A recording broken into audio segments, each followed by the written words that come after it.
नमस्ते मित्रांनो, मी एक नन्हे सितारेमधील एक सितारा आहे. माझे नाव ऋतुजा राजेंद्र बनगर.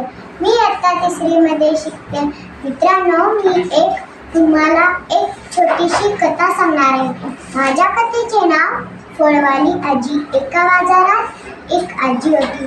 ती खूप गरीब होती पण प्रामाणिक होती. एके दिवशी एक मुलगा सफरचंद घेण्यासाठी आला. आजीने त्याला 1 किलो सफरचंद दिले आणि 100 रुपये घेतले. थोड्या वेळानं पाहिलं की मुलाने 200 रुपयांची नोट दिली होती. आजी लगेचच पिशव्या आणि पैसे घेऊन त्या मुलाच्या मागे मागे धावली. गावात शोधून तिला तो मुलगा सापडला. ती म्हणाली, बाळा, हे घे तुझे 100 रुपये. तू मला 100 रुपये जास्त दिले होते. तो मुलगा खूप खुश झाला.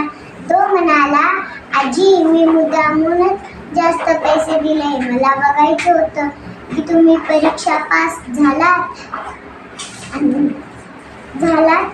नंतर त्या मुलाने आजीला आपल्या दुकानात काम देऊन तिची मदत केली. बोध, प्रामाणिकपणा लहान असो की मोठा, त्याची किंमत नेहमी होते. सत्याच्या मार्गावर चालणाऱ्या मदत ही मिळतेच असते. धन्यवाद.